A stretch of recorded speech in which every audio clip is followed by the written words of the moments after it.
아멘. 전능한 주님을 우리가 늘 섬기며 따라갈 수 있기를 원합니다.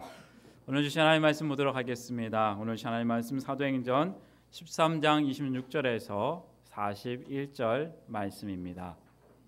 사도행전 13장 26절에서 41절 말씀, 제아진 성경 신약 209쪽에 있는 말씀입니다. 사도행전 13장 26절에서 41절 말씀 우리 한 절씩 교독하겠습니다. 형제들아, 아브라함의 후손과 너희 중 하나님을 경외하는 사람들아, 이 구원의 말씀을 우리에게 보내셨거늘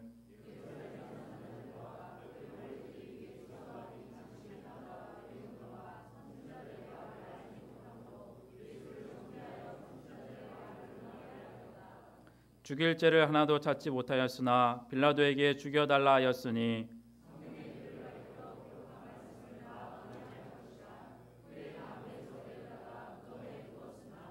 하나님이 죽은 자 가운데서 그를 살리신지라.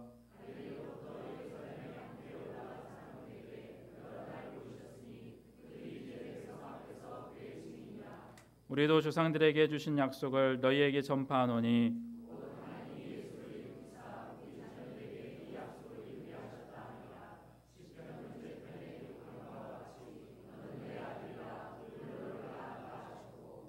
또 하나님께서 죽은 자 가운데서 그를 일으키사 다시 썩음을 당하지 않게 하실 것을 가르쳐 이르시되 내가 다윗의 거룩하고 미쁜 은사를 너희에게 주리라 하셨으며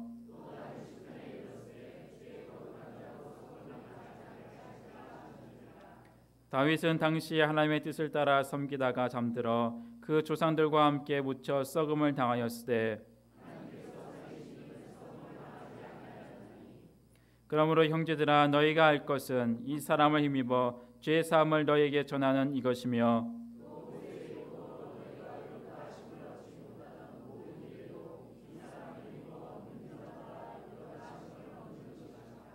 그런즉 너희는 선지자들을 통하여 말씀하신 것이 너희에게 미칠까 삼가라.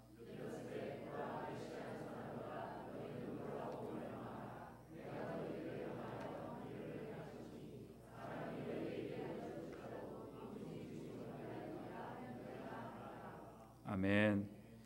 이 시간 담임 목사님 나오셔서 기필코 이루고야 마십니다 라는 제목으로 말씀 전해주실 때 은혜 많이 받으시기 바랍니다.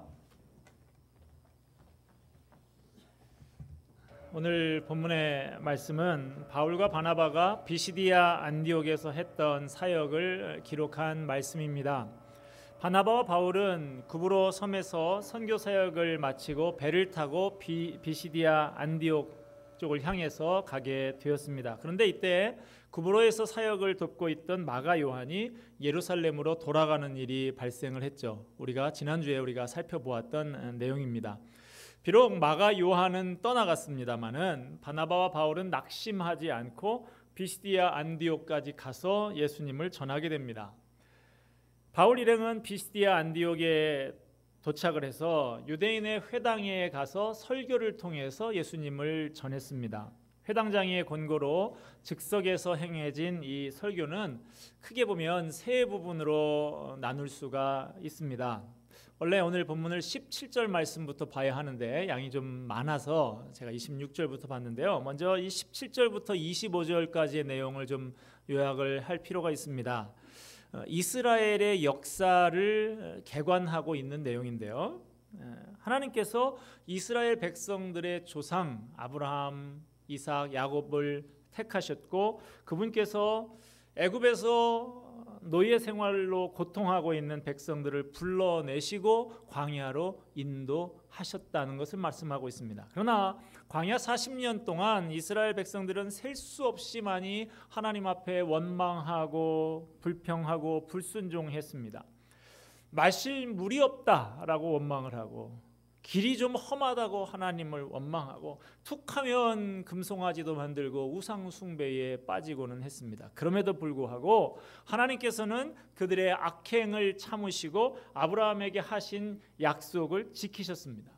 또한 하나님께서는 기드온, 삼손, 드보라 같은 사사를 허락해 주셨습니다. 하나님의 성령이 그 사사들에게 임해서 지혜와 권능을 주심으로 사사는 하나님의 뜻을 펼치고 재판을 하면서 이스라엘을 다스리게 되었습니다. 그 후에 사사 시대가 끝이 나고 왕정국가 시대가 열리게 되죠. 이스라엘 백성이 왕을 요청하는 것, 그것은 하나님께서 좀 못마땅하게 여기시는 것이었지만 그들의 요구를 들어주시고 허용을 하십니다. 사울 왕을 주셨다가 패하시고 다시 다윗 왕을 세우셨습니다. 그리고 하나님께서 다윗에게 그 집안에서 이스라엘을 위한 구주를 세우겠다라고 약속하셨고 그것을 이루셨는데 그것이 곧 예수님이셨습니다. 그리고 이 사실을 세례 요한을 통해서 이스라엘 모든 백성에게 선포하셨다. 이것이 25절까지에 나오는 오늘 본문 바로 전에 있는 내용이 되겠습니다. 여기까지 바울의 설교, 이것을 한마디로 요약하면 이스라엘 역사의 주인은 하나님이시다 하는 것입니다. 하나님께서 애굽 왕 바로를 패하기도 하셨고 이스라엘 백성을 인도하여 내셨고 하나님께서 그들의 불성실에도 불구하고 오래 참으셨고 마침내 젖과 꿀이 흐르는 약속의 땅 가나안에 들어가도록 허락해 주셨고 거기서 하나님께서 그들에게 사사를 세워주셨고 다시 다윗 왕을 세우셨다. 이 모든 것을 하나님이 하셨다 이것입니다. 이렇게 모든 역사를 주관하시는 분이 하나님이시고 예수 그리스도 안에서 이제 그 구원 역사가 완성이 되었다라고 하는 것이죠. 역사는 제 마음대로 흘러가는 것이 아닙니다. 하나님의 절대적인 주권에 의해서 그분의 뜻이 성취되는 방향으로 역사는 진행되어 갑니다. 바람이 부는 것에 따라 그 물결이 일렁이는 것과 마찬가지로 수많은 민족들이 흥망성쇠를 거듭하고 수많은 사건들이 발생하지만 그 속에서 하나님께서는 구원의 역사를 꿋꿋이 진행시켜 나가십니다. 이렇게 저렇게 바뀌시는 것이 아니고 그분의 영원하신 계획이 약속하신 대로 착착 성취되는 것입니다. 지금 사도 바울은 과거의 이스라엘의 역사를 되짚으면서 이것을 설명하고 있습니다. 자, 이어서 오늘 본문 26절에서 37절, 이것이 오늘 바울 설교의 본론이라고 할 수 있는 부분인데요.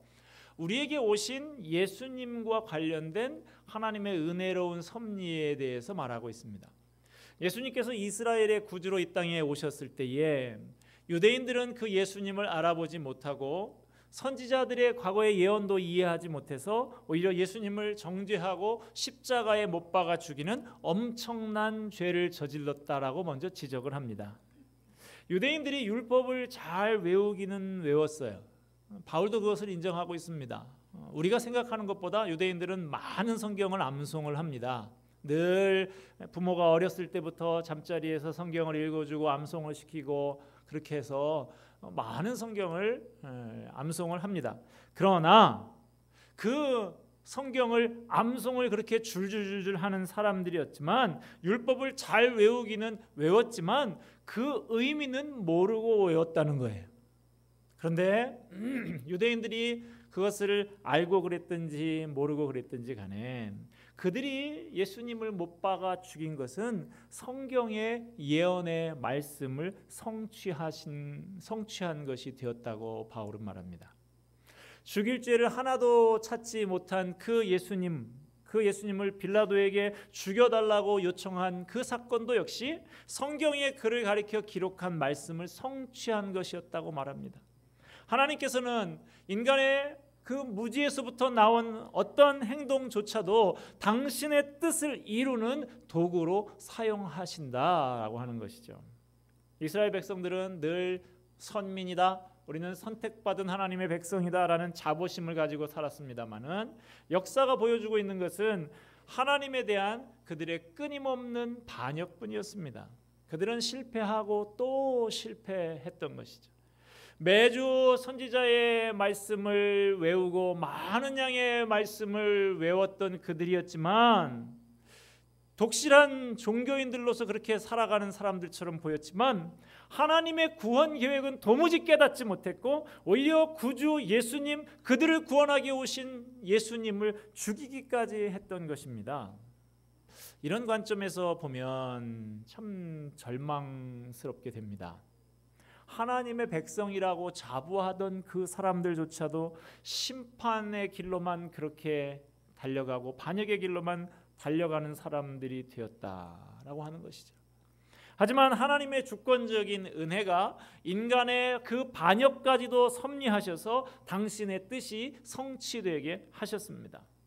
유대인들은 나무에 달린 사람은 저주받은 사람이라고 생각들을 하고 있었습니다. 그런 유대인들이 십자가에 달려서 돌아가신 그분을 구주로 영접한다. 무척 어려운 일이 아닐 수 없었을 거예요. 예수님의 죽음, 그것은 혹시나 이분이 메시아가 아닐까라는 생각했던 그 사람들의 일말의 기대마저도 다 무너뜨리는 것이 되었습니다. 하지만 하나님께서는 죽은 자 가운데서 예수님을 다시 살리셨고 부활 후에 여러 증인들에게 보이셨습니다. 오늘 읽은 본문 말씀 33절에서 35절에서 인용하고 있는 구약 성경의 세 구절이 나오는데요. 이 구절들은 다 유대인들이 메시아의 예언 구절로 받아들이고 있었던 구절들입니다. 예수님의 부활이 어떻게 이 예언 구절들을 통해서 하나님의 약속을 성취하는지 바울은 설명하고 있습니다. 오늘 본문 33절에서 인용하고 있는 시편 2편 7절의 말씀에서 하나님께서는 메시아를 내 아들이라고 그렇게 부르셨습니다. 예수님은 부활해서 능력으로 하나님의 아들로 인정되셨습니다. 본문 34절에서 인용하고 있는 것은 이사야 55장 3절의 말씀인데 내가 다윗의 거룩하고 미쁜 은사를 너희에게 주리라고 하는 이 예언은 예수님의 부활을 통해서 영원히 신실한 약속의 말씀으로 확정이 되었습니다.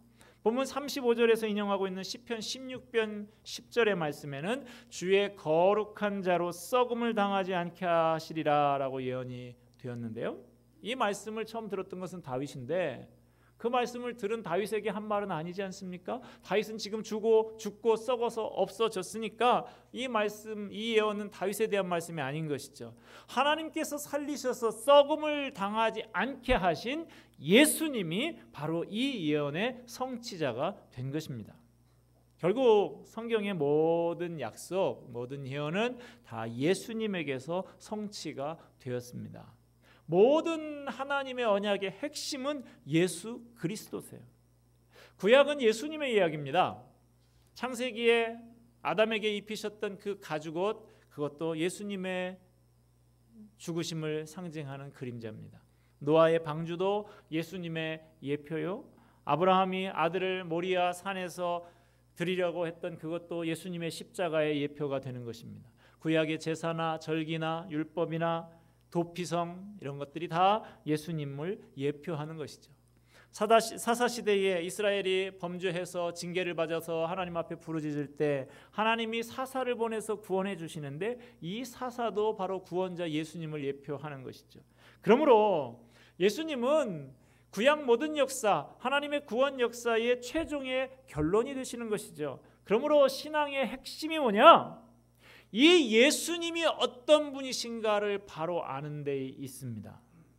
예수님과 바른 관계를 맺어 나가는 것, 그래야 하나님의 백성답게 바르게 인도를 받으면서 살 수가 있습니다. 오늘 본문 38절에서 41절 말씀이 바울이 오늘 전체 설교하고 있는 설교의 결론부라고 할 수 있는데요. 너희가 알아야 할 것은 이렇게 말을 합니다. 모세의 율법으로는 의롭다 하심을 얻지 못했지만 이 사람을 힘입어, 이 사람 누구 말합니까? 예수님을 힘입어 믿는 자마다 죄사함을 얻고 의롭다함을 얻는 것이다 라고 결론을 짓습니다. 끝없는 죄의 고통 속에 있는 인간의 유일한 소망, 그분을 믿는 것밖에 없다라고 하는 것입니다. 인간의 어떤 행위를 가지고도 의롭게 될 수가 없고 과거에 그렇게 그들이 신봉하고 있던 율법을 가지고도 의롭게 될 수가 없고 오직 믿음을 통해서 그분의 의로우심이 우리에게 전가된다라는 것을 가르치고 있습니다. 그분을 믿는 자는 누구나 하나님의 자녀가 되며 그분의 나라를 상속받게 되는 것을 결론지어 말씀하고 있습니다. 여기까지가 오늘 본문에 나오는 바울의 설교의 내용인데요. 사도행전에 3대 설교가 있습니다. 첫째는 2장에 나오는 베드로가 한 설교고요. 그리고 7장에 나오는 스데반의 설교, 그리고 오늘 이곳에 나오는 바울의 설교, 이것이 3대 설교라고 할 수가 있습니다. 자, 그 첫 번째 설교했던 베드로가 설교를 했을 때 어떤 일이 벌어졌습니까? 하루에 3,000명, 5,000명이나 되는 사람들이 우리가 어찌할꼬 하면서 회개하고 주님께 돌아오는 역사가 일어났었죠. 그런데 두 번째 설교, 사도행전 7장에 나오는 스데반의 설교는 제가 분석해 보기로는 베드로의 설교보다 이 스데반의 설교가 결코 못하지 않습니다. 아주 뛰어난 설교라고 할 수가 있어요. 그런데 이 설교가 끝나자마자 사람들이 스데반을 향해서 돌팔매질을 했고 스데반이 그 돌을 맞아서 죽었죠. 베드로가 했던 설교나 스데반이 했던 설교가 크게 보면 대동소이합니다. 결론적으로는 다 예수 믿어라 이 말씀이에요. 그런데 어째서 베드로는 설교를 했을 때 3,000명, 5,000명이 회개하고 돌아오고 스데반이 설교를 했을 때 스데반이 죽는 결과가 나왔냐? 스데반이 설교를 통해서 강조한 것은 이것입니다. 예수님께서 너희가 그토록 오랜 세월 동안 고대하며 기다리던 메시아이시다. 그런데 옛날에 모세가 하나님의 뜻을 받들어서 애굽으로 너희 조상들을 구원하러 왔을 때 너희 선조들이 반대했던 것처럼, 또 그 후에 하나님이 보내신 많은 선지자들을 너희 조상들이 받아들이지 않았던 것처럼 너희도 똑같이 하나님이 보내신 메시아이신 예수님을 받아들이지 않고 십자가에 못 박아 죽었다. 너희 조상들이나 너희들이나 어쩌면 그렇게 하는 짓이 똑같냐라고 했던 것이 스데반의 설교였던 것이죠. 이 말을 하니까 유대인들이 듣기 싫다고 돌을 던져서 스데반을 죽였던 것이죠. 바울이 스데반이 그렇게 설교를 하고 돌에 맞아 죽던 그 현장에 있었다고 사도행전은 기억하고 있죠. 그 설교 현장에서 그 설교를 직접 들었던 사람이 지금 설교를 하고 있는 바울입니다. 그 설교에 분노하면서 스데반을 때려 죽였던 장본인이 이 바울이었던 것이죠. 그런데 바울이 오늘 본문에서 하고 있는 설교를 앞에서 제가 쭉 그 개략적인 내용을 살펴보았습니다만은 그 내용을 살펴보면 이전에 베드로가 했던 설교와 스데반이 했던 설교 중에 어느 쪽에 더 가까울 것 같습니까? 스데반이 했던 설교에 더 가까워요. 스데반의 설교가 과거의 이스라엘의 역사를 쭉 훑어내리고 있는 것처럼 바울도 그렇게 하고 있습니다. 자기가 듣고도 믿지 않았던 그 스데반의 설교에 더 가까운 설교를 지금 바울이 하고 있는 것입니다.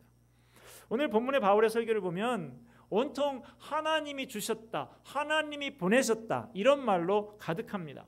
하나님이 모세를 보냈다, 사사를 보내주셨다, 다윗을 세웠다, 세례 요한을 보냈다, 그리고 예수 그리스도를 우리에게 주셨다. 그리고 이 모든 일은 성경에 미리 예언대로 이루어진 역사적인 사실이다. 이 내용이 스데반의 설교 그리고 이 바울의 설교의 공통적인 것이죠. 과거의 바울은 스데반의 설교를 듣고도 회개하지 않았습니다. 그런데 그렇게 자기가 듣고 변화되지 않았던 그 설교, 아무 감동도 받지 못하고 은혜도 받지 못했던 그 설교, 오히려 설교자에게 돌팔매질을 했던 그 설교와 유사한 설교를 반복하는 바울의 의도는 뭘까요? 바울이 말하고자 하는 것은 하나님의 말씀은 그것을 듣는 사람이 알아듣느냐 알아듣지 못하느냐가 중요하지 않다는 거예요. 하나님의 말씀은 그것을 깨닫느냐 깨닫지 못하느냐 하고는 관계가 없이 틀림없는 역사적 사실이고 진실이다라고 하는 것입니다. 이스라엘의 역사를 살펴보니까 백성들이 계속해서 하나님을 믿지 않고 배반하고 떠나고 악하게 굴었습니다. 그럼에도 불구하고 하나님은 이 백성들을 구원하고자 하는 의지가 전혀 약해진 적이 없었다 하는 거예요. 백성들이 아무리 믿지 않고 악하게 굴어도 하나님은 그것과 아무 상관없이 자기 백성들을 구원하시기 위한 행동을 꿋꿋하게 계속해 오셨습니다. 모세를 보내고 사사들을 보내고 다윗을 보내고 선지자를 보내고 심지어는 아들이신 예수님까지 보내셨어요. 여러분, 이런 말이 있습니다. 강아지는 짖어도 기차는 간다. 한번 따라서 해보실까요? 강아지는 짖어도 기차는 간다. 예. 기차가 철길을 가면 시끌벅적하니까 강아지가 큰 이 쇳덩어리가 막 움직이니까 무서워가지고 그 앞에서 막 짖는 것이죠. 내 앞에 자꾸 시끄럽게 왔다 갔다 하지 말라고. 그 강아지가 짖는다고 기차가 안 갑니까? 강아지가 수백 마리가 짖어도 기차는 자기 갈 길을 꿋꿋이 가는 것이죠. 강아지가 기차 밖에서 짖든 아니면 기차 안에 타가지고 짖든 상관이 없어요. 사람들이 아무리 하나님의 말씀을 깨닫지 못하고 믿지 않고 배반하고 악한 길로 간다 할지라도, 그거 하나님 말씀으로 나는 못 믿겠다라고 그렇게 지저댄다고 할지라도 하나님의 구원 열차는 거침없이 달려가는 것입니다. 그것을 증명하는 것이 지나온 이스라엘의 역사이고, 지금 이 자리에서 그것을 증명하는 살아있는 증인이 바로 이 설교를 하고 있는 바울 자신이었던 것이죠. 스데반의 설교를 듣고 그것을 깨닫지 못했을 뿐만 아니라 화가 나서 스데반에게 돌을 던져 죽이는 데에 주동자 역할을 했던 바울이었지만, 하나님은 그런 바울을 구원하시기로 작정하시고 바울에게 찾아오셨습니다. 바울은 마치 강아지처럼 짖고 까불었어요. 복음 앞에서 반항하고 악랄하게 저항을 했습니다마는 그를 향한 하나님의 은혜로운 구원 계획은 마치 기차가 달리듯이 방해받지 않고 거침없이 달려나갔습니다. 그래서 마침내 바울을 다메섹 도상에서 잡아다가 무릎을 꿇리고야 마십니다.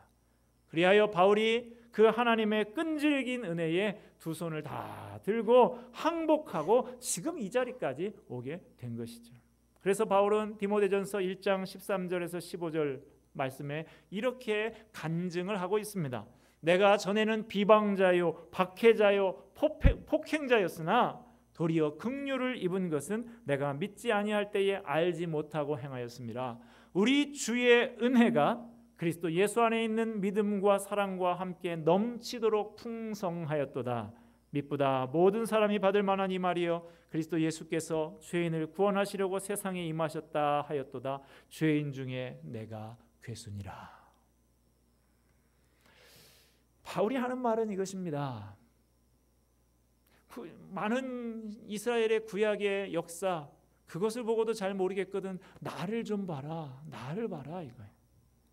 스데반이 하는 설교를 듣고도 회개하지 않고 돌팔매질을 하면서 저항했던 그 악랄한 내가 지금 정반대의 입장이 되어서 이 자리에서 여러분을 설득하며 복음을 전하고 있다. 그 이유는 역사적으로 계속 그러하셨던 것처럼 하나님께서 나를 절대로 포기하지 않으시고 나를 찾아와서 내게 은혜를 베풀어 주셨기 때문이다. 그 끈질긴 하나님의 사랑 때문에 내가 여기에 와 있지 않느냐, 바로 이거예요. 자기의 삶을 이 말씀을 통해서 간증하고 있는 것입니다. 목적도 없이 나는 방황했네. 소망도 없이 살았네. 그때에 못자 궁난 그 손길 나에게 새 생명 주셨네. 험한 십자가에 능력 있네. 거기서 나의 삶이 변했네. 찬양하리 그 이름 영원히. 주의 십자가 능력 있네. 할렐루야. 바울이 자신의 과거를 돌아보면서 이스라엘의 역사를 돌아보면서 자기에게 임하신 하나님의 그 은혜를 간증하고 있습니다. 여러분, 저와 여러분은 어떻게 예수님을 믿고 이 자리에 나와 있습니까? 진리에 대한 목마름 때문에 여기저기를 두루두루 찾아다니다가 이것이 바로 진리구나, 여기에 진리가 있구나 하고 알아서 제 발로 찾아 나오셨습니까? 글쎄요, 혹시 이 중에 이 자리에 그런 분이 계신지도 모르겠습니다만은 우리 중에 대부분은 그렇게 이 자리에 나와 있지 않은 걸로 알고 있습니다. 지금 이 자리에는 아주 다양한 분들이 나와 계세요. 많이 배운 사람도 있고 못 배운 사람도 있습니다. 꽤 여유가 있는 부자도 있을 수 있고 가난한 사람도 있어요. 건강한 사람도 있고 병약한 사람도 있습니다. 그러나 공통점이 하나가 있는데요. 우리 모두는 다 하나님이 우리에게 먼저 찾아오셔서 끌고 나온 사람들이라는 사실입니다. 하나님께서 내 인생에 찾아오시고 간섭하셔서 이 자리에 나오지 않으면 안 되게끔 하셨던 것입니다. 여기까지 오게 된 각자의 사연들이 다 다르겠지만 따져보면 결론은 하나입니다. 하나님의 은혜로,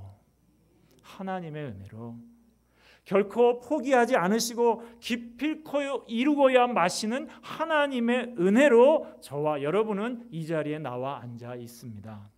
그래서 우리는 소망이 있는 사람들이에요. 내게 어떤 능력이 있고 가능성이 있어서가 아니라 나를 사랑하시고 나를 위해서 아들까지 내어주신 하나님이 나를 결코 포기하지 않으실 것이기 때문에 우리는 소망이 있습니다. 기필코 그 계획을 이루고야 마시는 하나님의 은혜 때문에 우리는 소망이 있는 것입니다. 이제 말씀을 맺고자 합니다. 여러분들에게 로마서 8장 31절 이하의 말씀을 들려드리면서 오늘 말씀을 맺고자 합니다. 그런즉 이 일에 대하여 우리가 무슨 말하리요? 만일 하나님이 우리를 위하시면 누가 우리를 대적하리요? 자기 아들을 아끼지 아니하시고 우리 모든 사람을 위하여 내주신 이가 어찌 그 아들과 함께 모든 것을 우리에게 주시지 아니하겠느냐? 누가 우리를 그리스도의 사랑에서 끊으리요? 환난이나 곤고나 박해나 기근이나 적신이나 위험이나 칼이랴. 이 모든 일에 우리를 사랑하시는 이로 말미암아 우리가 넉넉히 이기느니라.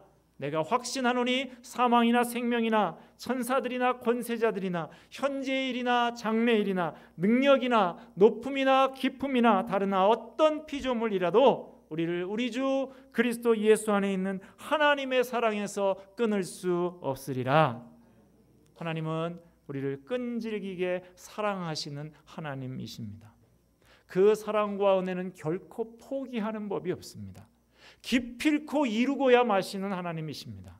그러므로 아직 나와 그 하나님과의 관계가 제대로 자리매김되지 않은 분이 혹시 이 자리에 계시다고 하면 빨리 그 하나님의 사랑 앞에 항복하시기를 바랍니다. 아울러서 그 은혜와 사랑의 하나님과 나의 관계가 확실하다면, 분명하다고 하면 어떠한 상황에도 낙심하지 마시기를 바랍니다. 하나님께서 그 사랑하는 자녀를 결단코 놓지 않으시고 붙들어 주실 것입니다. 기도하겠습니다. 하나님 아버지,